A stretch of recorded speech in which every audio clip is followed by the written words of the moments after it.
Mi esposo vació nuestras cuentas y desapareció con mi hermana. A los 33 años, yo estaba viviendo en un refugio para mujeres. Siempre fuiste tan tonta, dijo mi madre. Ella no ofreció ayuda, solo críticas. Solicité cupones de alimentos para sobrevivir. La trabajadora social escribió mi número de seguro social y se detuvo. Se quedó mirando su pantalla. Hizo una llamada telefónica. 2 horas más tarde, llegó un hombre con un traje de $3K. Estaba sentada en una oficina de asistencia del condado solicitando cupones de alimentos a los 33 años de edad, viviendo en un refugio para mujeres después de que mi esposo vaciara nuestras cuentas y desapareciera con mi propia hermana. La trabajadora social escribió mi número de seguro social y se detuvo. Miró su pantalla durante un largo momento y luego tomó el teléfono. 2 horas más tarde, un hombre con un traje de $3.000 entró por la puerta y preguntó por mi nombre. Antes de continuar con mi historia, saben, realmente ayuda a saber que alguien allá afuera está escuchando.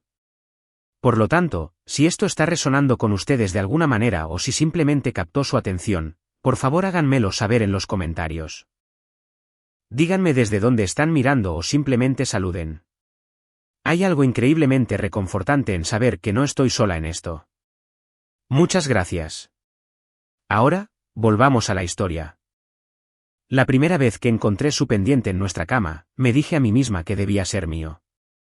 Esto fue un jueves de octubre, 3 semanas antes de que todo terminara. Había llegado temprano a casa de mi turno en la clínica. Éramos una pequeña práctica veterinaria, solo yo, el doctor Keller y 2 técnicos, porque había empezado a tener migrañas de nuevo. No se suponía que Nathan llegara a casa hasta las 6 de la tarde. Él trabajaba en ventas farmacéuticas, lo que significaba mucho tiempo conduciendo, muchos días largos y muchos viajes nocturnos a Atlanta o Charlotte. Me quité mi uniforme médico, tomé 2 aspirinas y me metí en la cama para dormir y que se me pasara el dolor. Fue entonces cuando lo sentí debajo de la almohada. Un pequeño aro de oro con una perla diminuta, delicado, no era mío. Lo hice girar entre mis dedos. Mi mente hizo lo que las mentes hacen cuando no están listas para algo. Inventó excusas. Tal vez era mío y lo había olvidado. Tal vez era viejo. Tal vez la señora de la limpieza lo dejó. Excepto que ya no teníamos una señora de la limpieza. No desde que Nathan dijo que necesitábamos recortar gastos. Lo puse en mi joyero y me olvidé de ello. O intenté hacerlo. Nathan y yo habíamos estado casados por 7 años. Nos conocimos cuando yo tenía 25 años y él 28 en la fiesta de cumpleaños de un amigo en un bar en una azotea en Charlotte. Él era guapo de una manera que hacía que otras mujeres me miraran con sorpresa cuando nos veían juntos. No porque yo fuera poco atractiva, sino porque él tenía esa cualidad, ese brillo que te hacía sentir como la única persona en la habitación cuando hablaba contigo. Ahora sé que esto es una habilidad, no un don. Que algunas personas trabajan en ello de la misma manera que otras trabajan en un golpe de golf. Me dijo más tarde que me había notado parada junto a la barandilla, mirando las luces de la ciudad, y que yo parecía triste. No estaba triste, estaba cansada. Había trabajado un turno de 12 horas, me dolían los pies y estaba pensando si podría irme sin ser grosera. Pero estar triste era más romántico. Supongo que la tristeza era algo que él podía arreglar. Nos casamos 18 meses después en el patio trasero de la casa de mi madre en Aseford, que está a unos 40 minutos de Charlotte. Era un pueblo pequeño, con dinero antiguo que en su mayoría se había secado, nombres antiguos que todavía significaban algo para las personas que se preocupaban por esas cosas. Mi madre era Barbara Caldwell Knight Richardson y los Richardson habían sido dueños del molino que empleaba a la mitad del condado antes de que cerrara en la década de 1980. Para cuando yo nací, no quedaba mucho más que la casa, la reputación y la convicción de mi madre de que seguíamos siendo alguien importante. Karin siempre fue mejor interpretando el papel de alguien importante que yo. Mi hermana era 2 años menor y había obtenido todas las cosas que yo no tenía, la altura, los pómulos, la capacidad de entrar en una habitación y hacer que la gente quisiera impresionarla. Se casó joven, a los 22 años, con un hombre llamado Bradley Fisk que venía de dinero real. Dinero nuevo, pero dinero al fin y al cabo. Y durante unos 6 años, vivió la vida que mi madre siempre había querido para nosotras. Una casa grande en Meyers Park, galas de caridad, una foto en las páginas sociales del Observer al menos una vez al año. Entonces Bradley la dejó por su higienista dental y se mudó a Scottsdale. Karin regresó a Ashford como un pájaro herido que regresa al nido, y mi madre la recibió con el tipo de atención que nunca me había dado a mí. Tenía sentido de alguna manera. Karin era la que necesitaba ser salvada. Yo era simplemente la que estaba bien. Siempre estaba bien. Cuando Karin se mudó de regreso, Nathan y yo llevábamos casados 4 años y vivíamos en una casa pequeña en Untersville, que estaba lo suficientemente cerca de Charlotte para su trabajo y lo suficientemente cerca de Ashford para las obligaciones familiares que mi madre nunca me dejaba olvidar. Karin necesitaba ayuda para recuperarse, así que vino a quedarse con nosotros durante 8 meses. Debería haberme importado más de lo que me importó, pero la verdad era que al principio me gustaba tenerla allí. Nunca habíamos sido cercanas de niñas. Ella era la hija de mi madre y yo era la de mi padre. Y después de que él se fue cuando yo tenía 12 años, esa división solo se profundizó.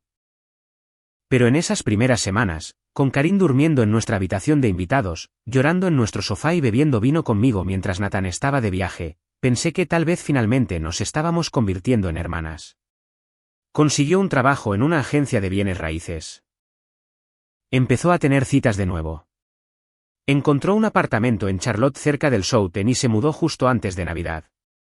La ayudé a colgar las cortinas y a organizar su armario, y ella me abrazó en la puerta y me dijo que no sabía qué habría hecho sin mí. Le creí. La segunda cosa que encontré fue un mensaje de texto. Esto fue en febrero, 4 meses antes del final. Nathan había dejado su teléfono en el mostrador del baño mientras estaba en la ducha y vibró con un mensaje. Lo miré automáticamente. No lo estaba controlando. Simplemente estaba allí y vi el nombre de Karin. Anoche fue perfecto. Ya te extraño. Lo pude leer 3 veces. Mis manos se enfriaron. Podía oír el agua de la ducha corriendo, el vapor saliendo por la parte superior de la cortina, a Nathan tarareando algo en voz baja. Puse el teléfono exactamente donde había estado y salí del baño. Hay momentos en los que sabes algo y momentos en los que te niegas a saberlo. Pasé las siguientes 2 semanas en la segunda categoría. Me dije a mí misma que el texto era inocente. Las hermanas enviaban mensajes así a sus cuñados, ¿verdad? Tal vez habían ido a cenar mientras Nathan estaba en Charlotte por trabajo. Tal vez habían ido al cine. Tal vez perfecto era simplemente la forma en que Karin hablaba. No le pregunté a Nathan al respecto. No le pregunté a Karin al respecto. Seguí yendo a trabajar, seguí alimentando a los perros y gatos, y a una iguana memorable llamada Geral.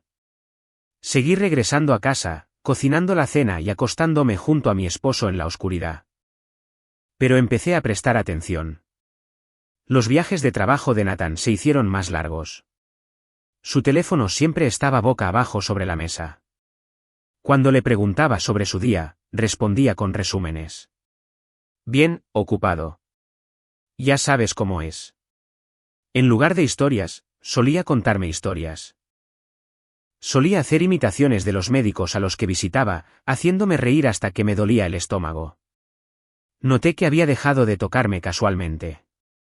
La mano en mi espalda baja cuando nos cruzábamos en la cocina. El beso en la coronilla mientras yo estaba leyendo. Toda la pequeña puntuación física de un matrimonio había desaparecido. Noté que mi hermana dejó de llamarme. Solíamos hablar al menos 2 veces por semana. Largas conversaciones errantes sobre nada en particular. Ahora eran solo mensajes de texto, breves y prácticos. El cumpleaños de mamá es el domingo. ¿Vas a traer el pastel? Noté que cuando nos veíamos en las cenas familiares en casa de mi madre, Karin no me miraba a los ojos. Y Nathan tenía cuidado de quedarse en el lado opuesto de la habitación de ella, lo cual podría haberme parecido tranquilizador si no hubiera empezado a comprender que las personas que no tenían nada que ocultar no necesitaban esforzarse tanto para parecer inocentes. Una noche de abril, le dije a Nathan que iba a visitar a una vieja amiga de la universidad en Raleigh durante el fin de semana. Hice una maleta, me despedí de él con un beso, conduje 30 minutos por la Interestatal 85 y luego regresé. Estacioné a 2 cuadras de nuestra casa y caminé. El Audi plateado de Karin estaba en nuestra entrada.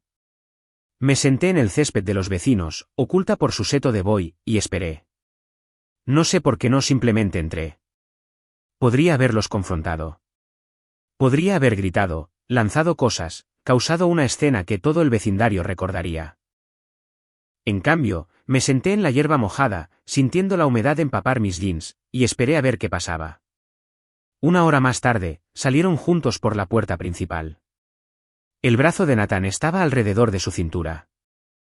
Karin se reía de algo que él había dicho, con la cabeza inclinada hacia atrás y la mano en el pecho de él. Él la atrajo hacia sí y la besó. No fue un beso rápido, ni un beso amistoso, sino el tipo de beso que le das a alguien a quien has besado 1000 veces antes. Vi a mi esposo besar a mi hermana en la puerta de mi casa y algo dentro de mí se quedó muy callado. No los confronté. Fui a Raleigh después de todo, conduje el resto del camino aturdida y pasé el fin de semana en el apartamento de mi amiga Amy. Le dije que solo estaba cansada, que el trabajo había sido duro, que necesitaba un descanso. Ella me creyó o fingió creerlo, y dormí en su sofá, miré su techo e intenté descubrir qué hacer. Lo que tienen que entender es que yo no estaba preparada para esto. Sé cómo suena eso. Nadie está nunca preparado para la traición. Pero había construido toda mi vida adulta sobre la suposición de que si hacías todo bien, trabajabas duro, te mantenías leal y cumplías tus promesas, entonces las personas que amabas harían lo mismo. Nunca se me ocurrió que las reglas solo se aplicaban si todos jugaban al mismo juego. Y Karin nunca había estado jugando al mismo juego. Cuando llegué a casa el domingo por la noche, Nathan estaba viendo fútbol y comiendo pizza de la caja. Me miró con la misma sonrisa fácil de siempre y dijo, «Hola nena, ¿cómo estuvo Raleigh?» Dije, «Estuvo bien». Me senté en el sofá junto a él, él puso su brazo alrededor de mí y me sentí como una extraña en mi propio cuerpo. Los siguientes 2 meses fueron una actuación. Interpreté el papel de esposa, de hermana, de hija. Fui a trabajar y bromeé con el doctor Keller y sostuve cachorros temblorosos mientras recibían sus vacunas. Cené con mi madre y la escuché hablar sobre el club de jardinería, la recaudación de fondos de la iglesia y lo maravillosa que se veía Karin ahora que finalmente había superado a Bradley. Realmente ha encontrado su propio camino, dijo mi madre, bebiendo su vino. Algunas mujeres necesitan pasar por dificultades para encontrar su fuerza. Asentí y sonreí y no dije nada. Lo que estuve haciendo durante esos 2 meses fue observar. Noté que Nathan estaba sacando dinero de nuestra cuenta de ahorros conjunta. Pequeñas cantidades al principio, 300 aquí, 500 allá, siempre con una explicación cuando preguntaba, un gasto de trabajo, un fin de semana de golf con clientes, neumáticos nuevos para el coche. Pero las cantidades crecieron y las explicaciones se volvieron más vagas, y empecé a llevar un registro en un cuaderno que escondía en mi casillero en el trabajo. $8,000 solo en mayo. Noté que nuestras facturas de tarjetas de crédito tenían cargos que no reconocía. Restaurantes en los que nunca había estado, un hotel en Charleston, una joyería. Noté que Nathan había empezado a revisar el correo antes de que yo llegara a casa, algo que nunca había hecho antes. Un día, a finales de mayo, salí temprano del trabajo por otra migraña, real esta vez, y encontré un sobre en el buzón que él debía haber pasado por alto. Era de nuestra compañía hipotecaria. Era una advertencia sobre un pago atrasado. Nunca nos habíamos retrasado en un pago en 7 años. Me senté en mi coche en la entrada de la casa sosteniendo ese sobre y pensé en todas las preguntas que debería haber estado haciendo. ¿Por qué Nathan no me había dicho que estábamos atrasados? ¿A dónde iba el dinero? ¿Qué estaba planeando? Pero ya sabía la respuesta a esa última pregunta. Estaba planeando irse. La confrontación llegó un martes. Había pasado el fin de semana fingiendo, igual que siempre. Pero algo había cambiado en mí. Había terminado de observar. Había terminado de esperar. Había terminado de ser la esposa que no se daba cuenta, la hermana que no sospechaba, la hija que siempre estaba bien. Nathan llegó a casa tarde, después de las 10:30 de la noche, oliendo a alcohol y al perfume de otra persona. Yo estaba sentada a la mesa de la cocina en la oscuridad. «Jesús». Saltó cuando encendió el interruptor de la luz y me vio. «Me asustaste». «¿Qué estás haciendo?» «Esperándote». Él se rió, pero era una risa nerviosa. Está bien, eso está bien. ¿Pasa algo malo? ¿Dónde estabas? Cena con un cliente. Te lo dije esta mañana. No, no lo hiciste. Debo haberlo olvidado. Se movía hacia el refrigerador. Casual, como si esta fuera una conversación normal. Se hizo tarde. Ya sabes cómo van esas cosas. En realidad no lo sé, porque nunca solías tener cenas con clientes que duraran hasta las 10:30. Nunca solías llegar a casa oliendo al perfume de otra mujer. Y nunca solías sacar $8.000 de nuestra cuenta de ahorros en un solo mes sin decírmelo. Dejó de moverse. La cocina estaba muy silenciosa. Podía oír el zumbido del refrigerador. ¿Dónde está el dinero, Nathan? Se dio la vuelta para mirarme. Pude verlo calculando, tratando de descubrir cuánto sabía yo, cuánto podía explicar. Había visto esa mirada en los rostros de otras personas antes en las reuniones familiares, cuando Karin inventaba alguna historia sobre por qué se había perdido el cumpleaños de alguien o había olvidado devolver algo que había pedido prestado. Era la mirada de alguien decidiendo qué mentira contar. Mira, dijo él, las cosas han estado difíciles en el trabajo. La estructura de comisiones cambió. ¿Y dónde está el dinero? Estoy tratando de explicarlo. No. Me puse de pie. Mis piernas temblaban, pero mi voz era firme. Estás tratando de contarme una historia, y he estado escuchando tus historias durante meses sobre viajes de trabajo y cenas con clientes y gastos que nunca aparecen en los recibos. He terminado de escuchar. Me miró fijamente durante un largo momento. Entonces algo cambió en su rostro. El encanto desapareció. Bien, dijo. ¿Quieres hacer esto? Hagámoslo. Sí, he estado moviendo dinero porque me voy, Maggie. Me voy de esta casa, de este matrimonio y de esta estúpida vida donde conduzco 5 horas al día para vender pastillas a médicos que piensan que son demasiado buenos para hablar conmigo. ¿Y Karin? No vaciló. Ella me entiende. Me reí. Salió de forma extraña, más como una tos. ¿Ella te entiende? Con eso te vas a quedar. Mi hermana, que nunca ha entendido a nadie que no fuera ella misma, ¿te entiende a ti? No la conoces como yo. No, no la conozco. Porque la Karin que pensé que conocía nunca. Me detuve.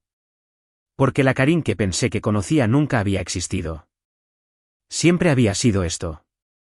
Simplemente yo no había querido verlo. Nathan recogió sus llaves del mostrador. Me quedaré en un hotel esta noche. Podemos hablar sobre la logística cuando te hayas calmado. La logística, el divorcio, la casa, todo eso. Lo dijo como si estuviéramos programando una reunión. Haré que mi abogado te contacte. Salió por la puerta principal. Me quedé en la cocina durante mucho tiempo después de que se fue. Luego fui a la computadora en nuestra oficina en casa, me senté e inicié sesión en nuestras cuentas bancarias. Estaban vacías. Todas ellas, cuenta corriente, ahorros, el pequeño fondo de emergencia que había establecido cuando nos casamos por primera vez, aquel del que Nathan solía burlarse de mí, todo se había ido. Verifiqué la fecha de las transferencias. Habían ocurrido esa mañana. Nos había dejado limpios antes de venir a casa. La semana siguiente fue un borrón. Llamé al teléfono de Nathan. Fue al correo de voz. Llamé al de Karin. Lo mismo. Conduje hasta su apartamento en Charlotte y lo encontré vacío. Un cartel de "se alquila" ya estaba en la ventana. Conduje hasta la oficina regional de la compañía de Nathan y la recepcionista me dijo que él había renunciado hacía 2 semanas. 2 semanas. Había estado planeando esto durante 2 semanas, tal vez más, mientras yo me sentaba en casa pensando que era yo quien finalmente tenía la ventaja. Tenía 33 años y tenía $46 en mi cuenta corriente personal. La que había mantenido desde antes de casarnos, la que usaba para café y regalos de cumpleaños. La casa estaba a nombre de ambos, pero la hipoteca tenía 3 meses de retraso. No tenía suficiente para un pago, y mucho menos para un abogado. Llamé a mi madre. ¿El qué?, dijo cuando se lo conté. Se fue con Karin. Se lo llevaron todo. Hubo una larga pausa. Pude imaginarla en la sala de estar de la casa en Aseford, rodeada de los muebles que habían pertenecido a su madre y a su abuela, los retratos en las paredes, la porcelana en los gabinetes. No entiendo, dijo finalmente. ¿Cómo pudiste dejar que esto sucediera? ¿Dejar que esto sucediera? Debes haber visto algo. ¿Señales? Debes haberte dado cuenta. Me di cuenta. Yo. Me detuve porque sí me había dado cuenta y no había hecho nada. No hasta que fue demasiado tarde. Ese no es el punto. El punto es que necesito ayuda. Necesito un lugar donde quedarme. Necesito. No te quedarás aquí. Las palabras quedaron suspendidas en el aire. ¿Qué? Dije que no te quedarás aquí. Esta es mi casa, Margaret. No puedo permitir que... Hizo una pausa. Y cuando continuó, su voz era más aguda. ¿Entiendes lo que dirá la gente? Lo que ya están diciendo. Mis hijas, ambas, en este tipo de lío. Mamá, siempre fuiste tan tonta, dijo ella. Nunca pudiste ver lo que estaba justo frente a ti. Tu padre era de la misma manera. Con la cabeza en las nubes, sin sentido del mundo real, y mira a dónde lo llevó eso. No la había oído mencionar a mi padre en años. ¿Qué tiene que ver papá con? Tengo una reunión del club de jardinería. Hablaremos más tarde. Colgó. Traté de quedarme en la casa. Hice llamadas a la compañía hipotecaria, expliqué la situación, supliqué por extensiones. Me dieron 60 días. Solicité trabajos que pagaran más que la clínica, puestos de gerente de oficina, trabajo administrativo, cualquier cosa. Pero no tenía la experiencia y las entrevistas no llegaron a nada. En el día 47, llegué a casa y encontré un aviso pegado en mi puerta principal. El banco había iniciado los procedimientos de ejecución hipotecaria. Me quedé en mi porche leyendo el mismo párrafo una y otra vez y pensé en todas las formas en que mi vida se había reducido. Sin esposo, sin hermana, sin madre que me ayudara, sin dinero y ahora, en 13 días, sin hogar. Fui a la única persona en la que pude pensar. Amy, mi amiga en Raleigh, no podía acogerme. Se había comprometido y su prometido vivía con ella ahora, y su apartamento era del tamaño de un sello postal. Pero ella conocía a alguien que trabajaba en un refugio para mujeres en Charlotte. Hizo algunas llamadas. 3 días después, entré por las puertas de la casa Westfield con una maleta y una bolsa de basura llena de ropa. La trabajadora de admisión fue amable. Me hizo preguntas que yo estaba demasiado aturdida para procesar realmente. ¿Tenía familia? ¿Tenía ingresos? ¿Tenía algún plan? Y respondí lo mejor que pude. Me mostró una habitación que compartiría con otra mujer, una cama individual con sábanas que olían a detergente industrial, una ventana que daba a un estacionamiento. Me senté en el borde de la cama y me quedé mirando la pared. Esta era mi vida ahora. El refugio tenía reglas. Toque de queda a las 10 de la noche, tareas en un horario rotativo, cenas grupales en la sala común, reuniones semanales con una trabajadora social que te ayudaría a desarrollar un plan de transición. Mi trabajadora social era una mujer llamada Débora, de unos 50 años, con anteojos de lectura en una cadena alrededor de su cuello y el tipo de manera paciente que sugería que había escuchado cada historia que existía por escuchar. No pareció sorprendida cuando le conté lo que había sucedido. Solo asintió y anotó cosas en su archivo. ¿Tiene algún ingreso en este momento? No, estaba trabajando en una clínica veterinaria, pero tuve que renunciar cuando me mudé aquí. Estaba demasiado lejos para viajar diariamente. ¿Está buscando trabajo? Sí, tengo entrevistas programadas. No las tenía, pero las tendría. Bien. Mientras tanto, debe solicitar asistencia. Cupones de alimentos, ayuda de emergencia. ¿Puedo ayudarla con el papeleo? Asentí. Nunca había solicitado asistencia del gobierno en mi vida. Nunca imaginé que la necesitaría. No hay vergüenza en ello, dijo Débora como si pudiera leerme la mente. Para esto son estos programas, para personas que necesitan ayuda para recuperarse. Traté de sonreír. ¿Cierto? Me programó una cita en la oficina de asistencia del condado para el martes siguiente. La noche antes de la cita, no pude dormir. Mi compañera de cuarto era una mujer llamada Carla, de unos 20 años, que había dejado a su novio después de que él le rompiera el brazo. Ella roncaba suavemente al otro lado de la habitación, y yo me quedé allí en la oscuridad, pensando en todo lo que me había llevado a este lugar. Pensé en Nathan, en la forma en que me había mirado esa noche en Charlotte hace 9 años, como si yo fuera algo precioso. Me pregunté si algo de eso había sido real, si alguna vez me había amado, o si yo solo había sido un paso conveniente en su camino hacia algo mejor. Pensé en Karin, en todos los años que había pasado tratando de ganarme su afecto, su aprobación, su atención. Ella siempre había sido la favorita de mi madre. Pensé que si tan solo pudiera hacer que Karin me amara, entonces tal vez mi madre también me vería de manera diferente. Pensé en mi madre. Siempre fuiste tan tonta. Las palabras se repetían en un bucle en mi cabeza. No había ofrecido ayuda. Ni siquiera había ofrecido simpatía. Ella me había culpado. Y pensé en mi padre. Thomas Calvel se fue cuando yo tenía 12 años. Esa era la historia. Hizo una maleta una noche, se fue conduciendo y nunca regresó. Mi madre nos dijo que era débil, egoísta, que había abandonado sus responsabilidades tal como el dinero de los Richardson nos había abandonado. Ella nunca hablaba de él, y nosotras tampoco. Era como si nunca hubiera existido. Pero a veces, tarde en la noche, todavía me preguntaba, ¿a dónde se había ido? ¿Seguía vivo?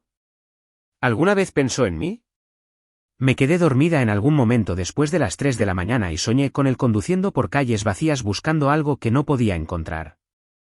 La oficina de asistencia del condado estaba en un centro comercial entre un salón de uñas y un Subway. La sala de espera estaba llena, sillas de plástico en filas, un dispensador de números junto a la puerta, una televisión montada en la esquina que pasaba programas de entrevistas diurnos con el volumen apagado. Tomé un número, el 67. El cartel sobre la ventana de recepción decía que actualmente estaban atendiendo al número 43. Me senté y esperé. La gente a mi alrededor era de todo tipo. Una madre joven con un niño pequeño en su regazo. Un hombre anciano leyendo un periódico. Una mujer de mi edad vestida con lo que parecía su mejor traje para entrevistas, llenando formularios con intensa concentración. Todos estábamos aquí por la misma razón, más o menos. Necesitábamos ayuda. Habíamos terminado en un lugar donde nunca esperábamos estar. Mi número apareció después de 2 horas. La trabajadora social en la ventana era una mujer negra con cabello corto y gris y anteojos, eficiente y directa. Su placa de nombre decía P. Harley. Nombre, Margaret Calvel.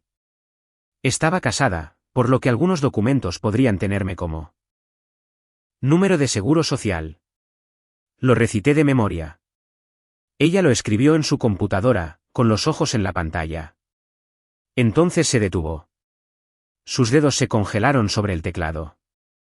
Se inclinó hacia adelante, entrecerrando los ojos hacia su monitor, luego me miró por encima de sus anteojos. Deme un momento, dijo.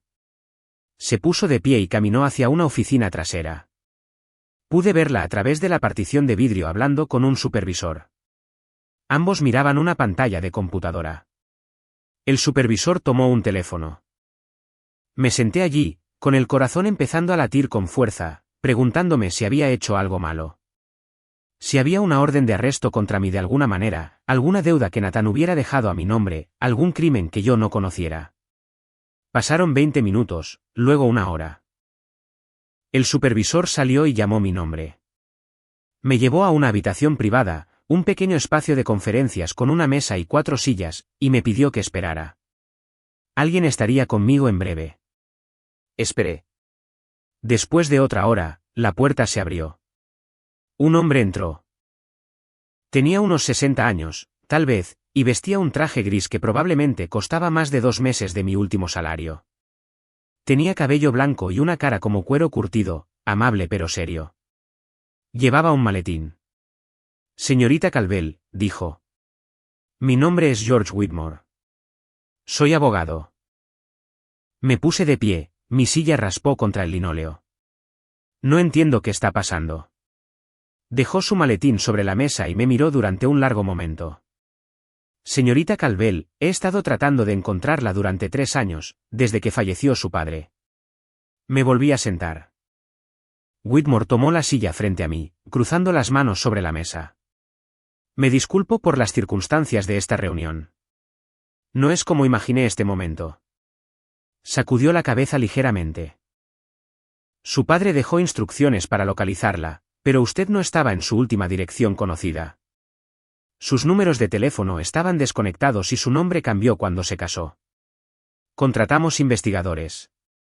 La rastrearon hasta la casa en Untersville, pero para cuando llegaron allí, usted se había ido. La ejecución hipotecaria, la mudanza. Usted desapareció de cada base de datos a la que pudimos acceder.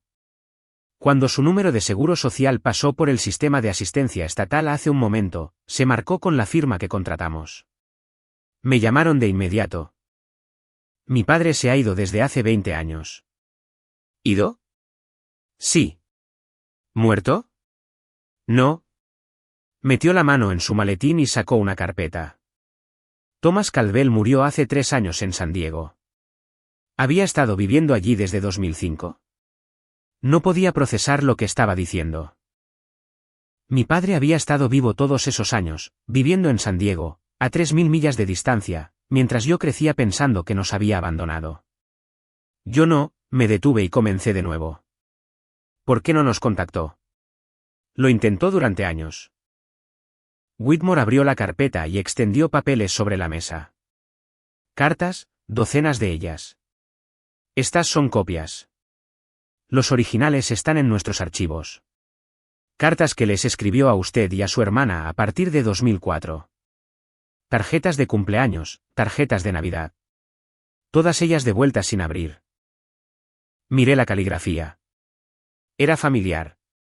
Casi podía recordar la de los permisos escolares y las boletas de calificaciones de un tiempo antes de que se fuera. Mi madre las devolvió. Cada una de ellas. Eventualmente, dejó de enviarlas a su dirección particular y comenzó a enviarlas a nuestra oficina, con la esperanza de que pudiéramos encontrar otra forma de contactarlas. Pero usted era menor de edad. Su madre tenía la custodia completa y no había mucho que pudiéramos hacer legalmente. La habitación se sentía demasiado pequeña. Las luces fluorescentes demasiado brillantes. Él me dejó, dije. Eso es lo que ella nos dijo. Que hizo una maleta, se fue conduciendo y nunca miró hacia atrás. Eso no es lo que pasó. La voz de Whitmore era gentil. Su madre solicitó el divorcio en 2003. Ella afirmó que él era violento, que no era apto. No era cierto. Pero él era un hombre sin dinero enfrentándose a una mujer cuya familia había sido dueña de la mitad del condado durante 3 generaciones. Los Richardson todavía tenían conexiones. El juez le otorgó la custodia total y una orden de alejamiento. A su padre no se le permitió estar a menos de 500 pies de usted o de su hermana. Pensé en mi madre sentada en su sala de estar contándome la historia del abandono de mi padre. El desprecio en su voz, la certeza. Siempre fuiste tan tonta, había dicho ella, igual que tu padre. ¿Por qué está usted aquí ahora? Whitmore volvió a meter la mano en su maletín. Esta vez sacó un documento legal de varias páginas de espesor. Porque su padre pasó los últimos 20 años de su vida construyendo algo. Empezó sin nada. Su madre se quedó con todo en el divorcio. Pero él era inteligente y estaba decidido. Se mudó a California y comenzó una pequeña empresa de logística de envío de software. ¿Para cuándo murió? La empresa valía bastante dinero. Colocó el documento frente a mí. Este es su testamento. Se lo dejó todo a usted. No podía creerlo. Leí el documento 3 veces y todavía se sentía como algo que le estaba sucediendo a otra persona. No entiendo, dije. ¿Por qué a mí? ¿Por qué no a Karin? Whitmore vaciló. Su hermana se puso en contacto con su padre hace varios años. ¿Qué? Ella lo encontró a través de un investigador privado. Se presentó en su oficina en San Diego afirmando que quería reconciliarse. Se movió en su silla. Ella le pidió dinero, bastante dinero. Él le dio algo. Era un hombre generoso, pero ella regresaba una y otra vez. Cada vez había una crisis, una mala inversión, un negocio fallido, un novio que le había robado. Bradley, pensé, eso fue cuando todavía estaba casada con Bradley. Eventualmente, él se dio cuenta de que ella estaba mintiendo, fabricando crisis para extraerle dinero. Él la cortó. Whitmore me miró. Después de eso, cambió su testamento. Se lo dejó todo a usted. Pero yo nunca lo contacté. Ni siquiera lo sabía. Exactamente por eso. Por primera vez, Whitmore sonrió levemente. Él dijo que Karine era la hija de su madre. Pero a usted, él la recordaba de manera diferente. La última vez que la vio, usted tenía 12 años y acababa de ganar un concurso de ortografía en la escuela. Usted deletreó concienzudamente. Él practicó con usted durante semanas. Estaba tan orgulloso. Lo recordaba. Recordaba a él sentado a la mesa de la cocina, evaluándome con una lista, fingiendo ser el juez. Recordaba la forma en que había vitoreado cuando obtuve el trofeo. Recordaba que 3 semanas después se había ido. ¿Cuánto?, pregunté. Mi voz sonaba extraña a mis propios oídos. ¿Cuánto me dejó? Whitmore mencionó una cifra. Tuve que agarrarme al borde de la mesa. Karine, dije después de un largo silencio. ¿Ella lo sabe? Ella impugnó el testamento poco después de que su padre muriera. Afirmó que él no estaba mentalmente apto cuando lo cambió. El tribunal desestimó su impugnación. Su padre lo había documentado todo, incluido el contacto previo de ella con él y su patrón de solicitudes financieras. Pero sí. Ella sabía que había sido desheredada. ¿Sabía ella quién lo recibió? El testamento la nombraba a usted específicamente. Así que sí, ella sabe desde hace 3 años que usted es la única beneficiaria. 3 años. Karine había sabido durante 3 años que yo iba a heredarlo todo y nunca había dicho una palabra. Se había quedado en mi habitación de invitados, bebió mi vino, me escuchó hablar sobre mi matrimonio y mis sueños. Luego se llevó a mi esposo, vació mis cuentas y desapareció. Ella no solo estaba tomando lo que podía conseguir. Me estaba castigando por tener lo que ella quería. Las siguientes horas fueron un borrón de papeleo. Hubo complicaciones, explicó Whitmore. El patrimonio había estado en proceso de sucesión. Había impuestos que considerar, inversiones que transferir, documentos que firmar.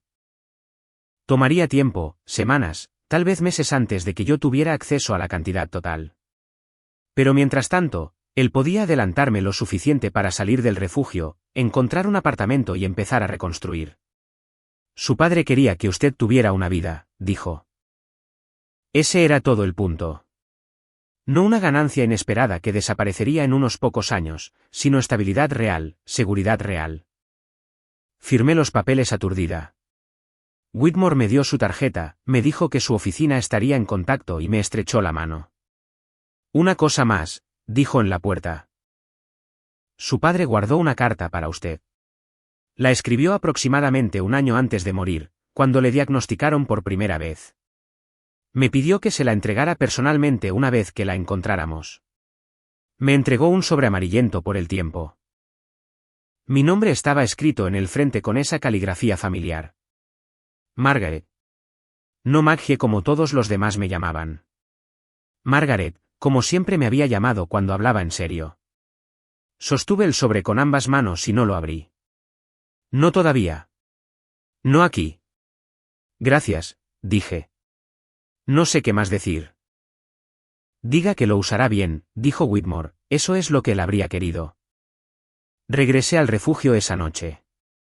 Me senté en mi cama, Carla estaba fuera, la habitación estaba en silencio, y abrí la carta de mi padre. Eran 3 páginas escritas a mano.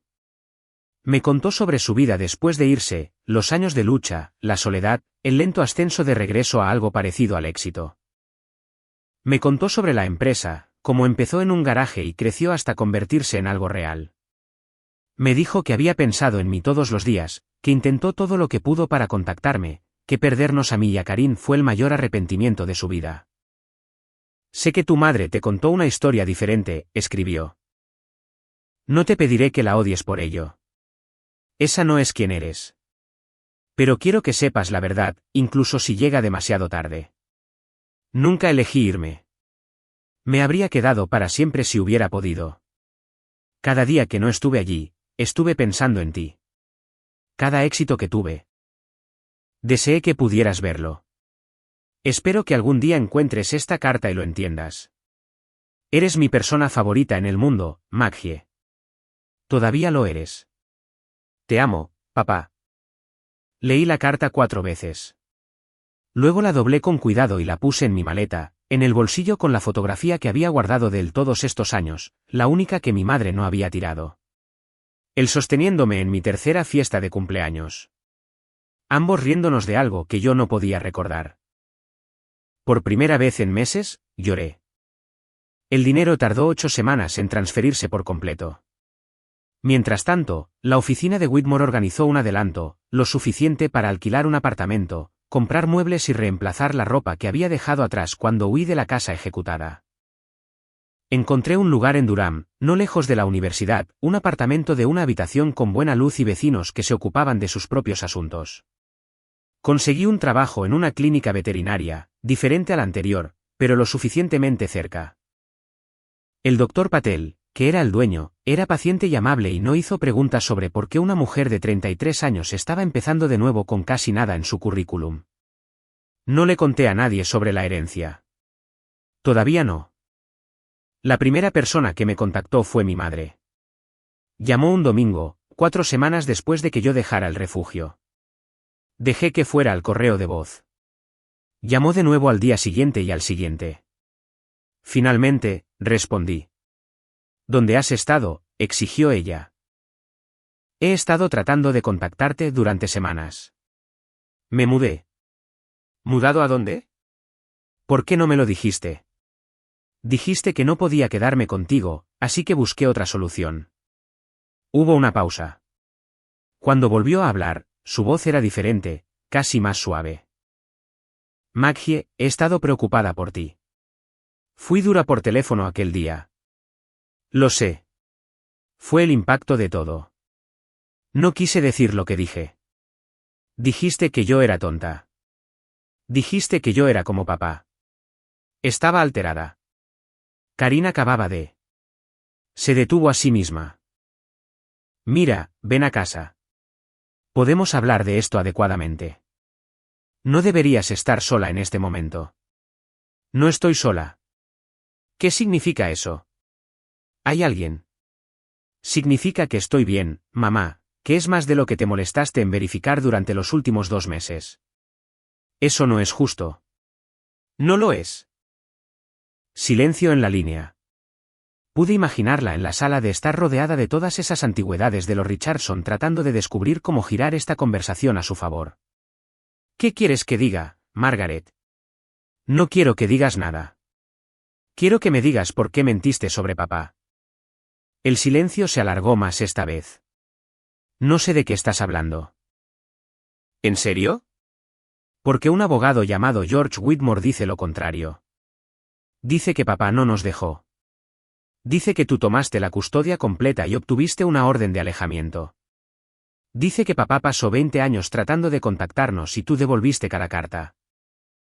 Escuché su toma de aire, aguda e involuntaria. ¿Con quién has estado hablando? Con el albacea del patrimonio de papá. Murió hace 3 años. Me lo dejó todo a mí. La línea se cortó. Ella había colgado.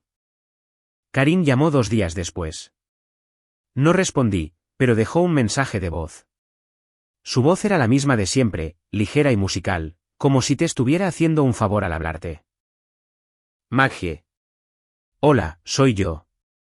Mamá me dijo que has estado pasando por algunas cosas. Sé que no hemos hablado desde... Bueno, desde todo, pero quiero que sepas que no estoy enojada. Lo que sea que haya pasado con Nathan, podemos superarlo. Somos familia.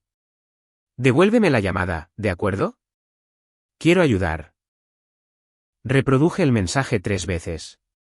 Luego lo borré. Los meses que siguieron fueron extraños.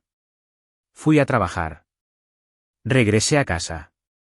Aprendí a vivir sola, realmente sola, sin la presencia constante de un esposo o la obligación inminente de las cenas familiares.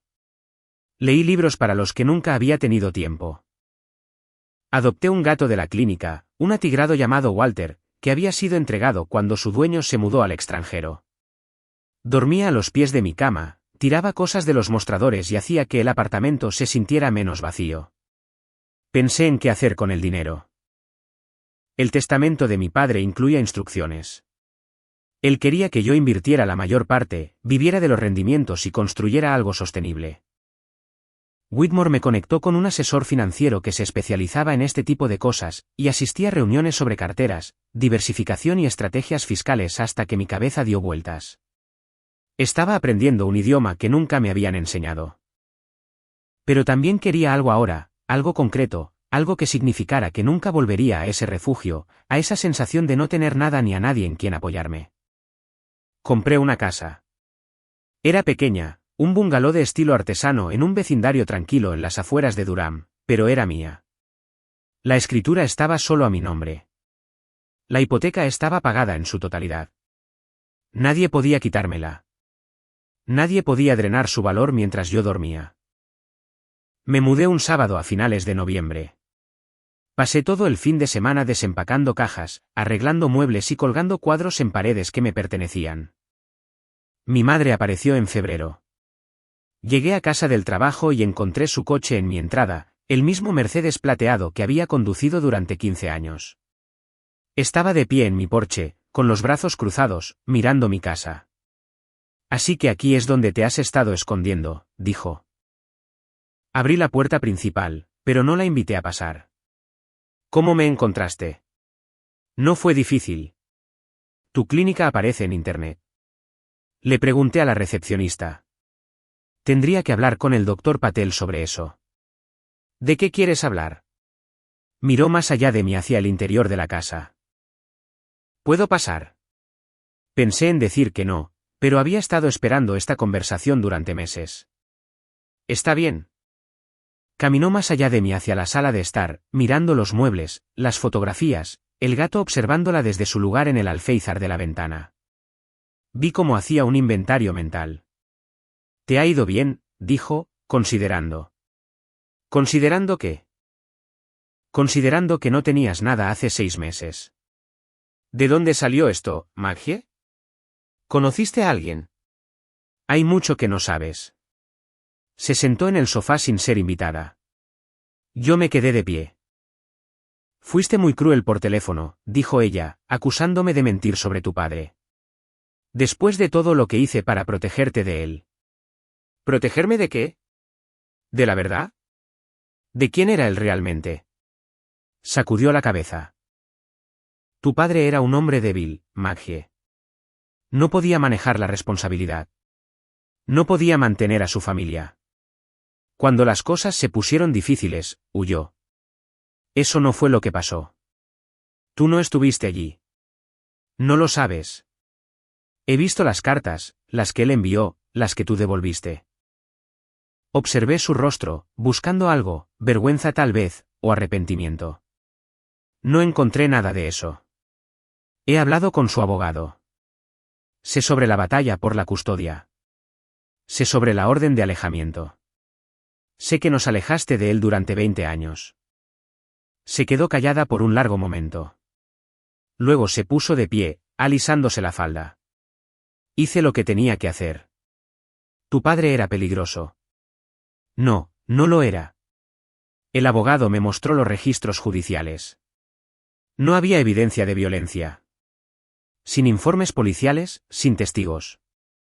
Tú lo inventaste. Tenía que proteger a mis hijas. Tenías que proteger tu orgullo. No podías soportar que él quisiera dejarte, así que te aseguraste de que nunca volviera a vernos. Mantuve mi voz firme y calmada. ¿Sabes lo que estuvo haciendo todos esos años? Mientras nos decías que nos había abandonado, él estaba construyendo una vida, una empresa. Estaba esperando una oportunidad para reconectarse con sus hijos y tú te aseguraste de que nunca sucediera. Su expresión se endureció. Y supongo que él te contó todo sobre su maravilloso éxito mientras no te dejaba nada. Él me lo dejó todo. Las palabras quedaron suspendidas en el aire. El rostro de mi madre se puso pálido. Se volvió a sentar lentamente.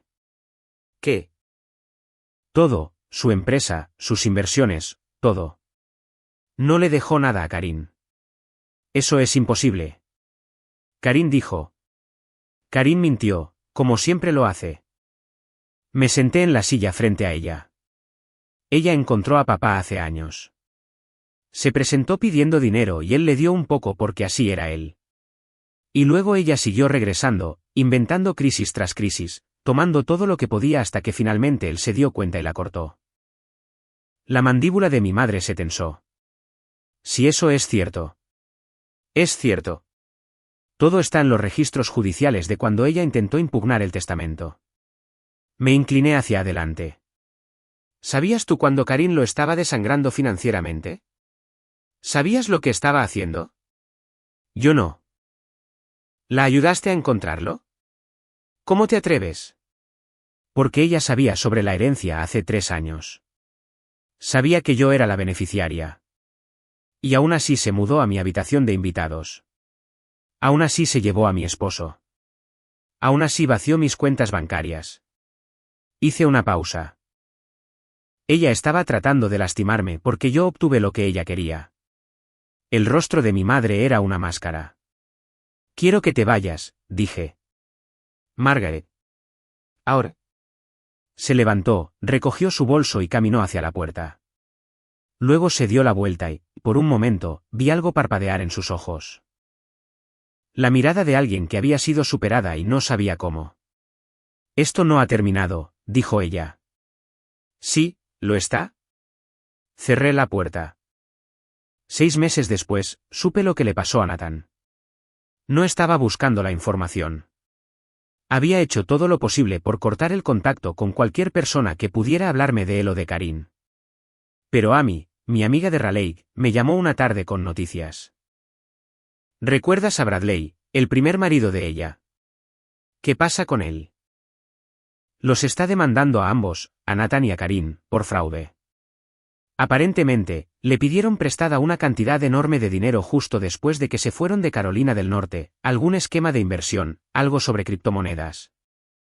Y colapsó. Él quiere que le devuelvan todo con intereses y ellos no lo tienen. Me senté en mi porche viendo el sol filtrarse a través de los árboles. El primo de mi prometido trabaja en el juzgado de Charlotte, continuó Amy. Todo es un desastre.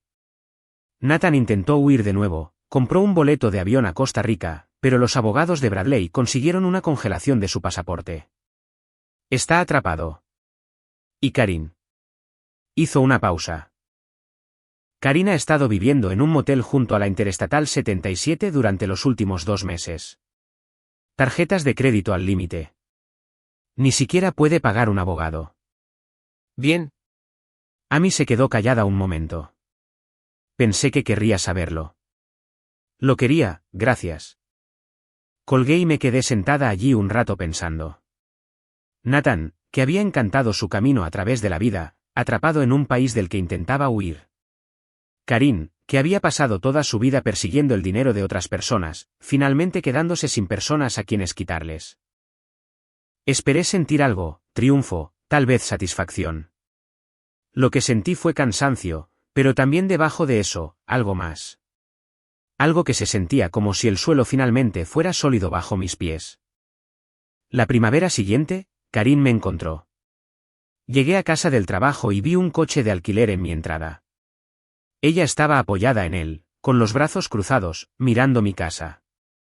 Estaba más delgada que la última vez que la vi. Su ropa era cara pero estaba desgastada. Había líneas alrededor de sus ojos que no estaban allí antes. Maggie, dijo ella, hola. No dejé de caminar hacia mi puerta principal. ¿Qué estás haciendo aquí? Vine a hablar. ¿Podemos entrar? No. Parpadeó. No. Lo que sea que hayas venido a decir, puedes decirlo desde allí. Durante un largo momento, simplemente me miró. Pude verla ajustando su enfoque. Bien. Dio un paso más cerca. Sé que has oído hablar de la situación con Bradley, sobre la demanda. He oído suficiente. Entonces sabes que estoy en problemas. Problemas reales.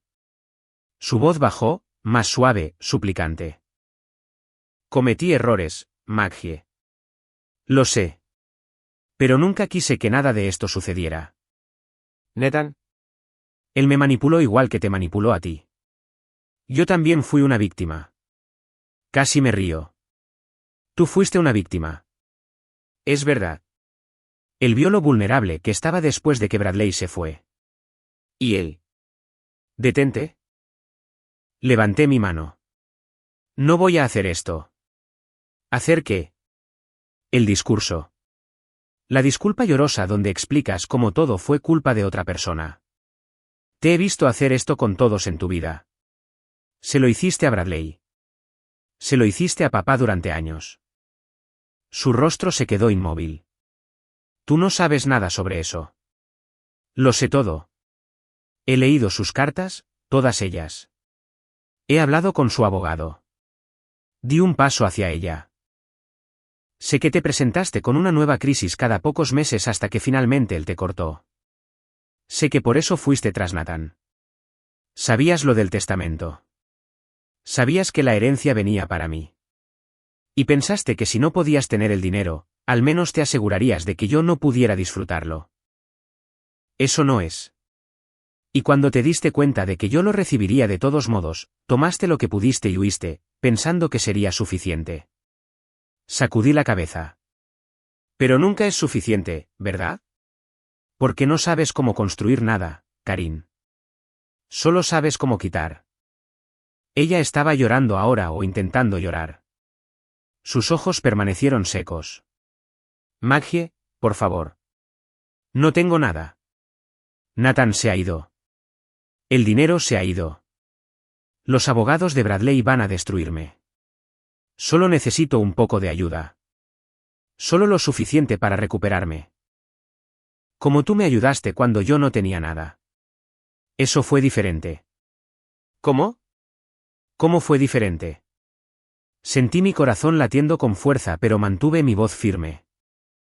Cuando llamé a mamá, desesperada con $46 a mi nombre, ella me dijo que no podía ir a casa. Dijo que yo era tonta, igual que papá. ¿Y tú? Ya te habías ido con mi esposo y mi dinero y ni un solo pensamiento por lo que habías dejado atrás. Karin se secó los ojos. Lo siento. Lo siento mucho, Maggie, si pudiera retirarlo. No puedes. E incluso si pudieras, no lo harías porque lo harías todo de nuevo si pensaras que podrías salirte con la tuya. Me di la vuelta y caminé hacia mi puerta principal. Maggie, espera, por favor. Somos familia. Me detuve con la mano en el pomo de la puerta, la miré una última vez. No, dije, no lo somos. Entré y cerré la puerta con llave. A través de la ventana, la vi parada en mi entrada durante mucho tiempo mirando la casa a la que no podía entrar. Luego regresó a su coche de alquiler y se fue. Ese verano, la demanda llegó a sentencia. Amy me envió un enlace al artículo de noticias local. Bradley ganó. El tribunal ordenó a Nathan y a Karin pagar una restitución. Nunca podrían pagar más de $400,000 entre los dos. Los activos de Nathan fueron confiscados. Karin se declaró en bancarrota. Había una foto en el artículo tomada fuera del tribunal, Nathan con un traje arrugado, pareciendo más pequeño de lo que recordaba. Karin a su lado, con el rostro apartado de la cámara. Los miré durante mucho tiempo. Luego cerré el navegador y salí a regar mi jardín. El teléfono sonó una tarde de septiembre, justo cuando la luz empezaba a desvanecerse. No reconocí el número. Hola, señorita Calvel. Soy George Whitmore. Me senté en los escalones de mi porche. Señor Whitmore, ¿pasa algo malo? No, nada malo. Solo quería informarle que las transferencias finales se han completado. El patrimonio está totalmente liquidado. Hizo una pausa. A su padre le habría alegrado saber que le va bien. Gracias. Una cosa más. Cuando estábamos cerrando los archivos, encontramos algo en los papeles de su padre. Una nota que se había escrito a sí mismo hace años. Pensé que le gustaría escucharla. Esperé. Dice, Margaret lo entenderá algún día. Ella siempre entendió las cosas que importaban. No pude decir nada por un momento. Gracias, finalmente logré decir, por decirme eso. Después de colgar, me senté en mi porche mientras el sol se ponía. Walter salió y se enroscó alrededor de mis tobillos, luego se acomodó a mi lado, ronroneando. Pensé en mi padre solo en San Diego escribiendo notas para sí mismo sobre una hija a la que no podía llegar. Pensé en la vida que había construido, la empresa que había iniciado de la nada. Pensé en las cartas que mi madre había devuelto año tras año sin decirnos nunca que existían. Y pensé en la niña de 12 años que había ganado un concurso de ortografía, que había visto a su padre vitorear desde el público y que había creído que la había abandonado 3 semanas después. A ella le habría alegrado saber la verdad. Me agaché y rasqué a Walter detrás de las orejas. Los grillos estaban empezando a sonar en el jardín.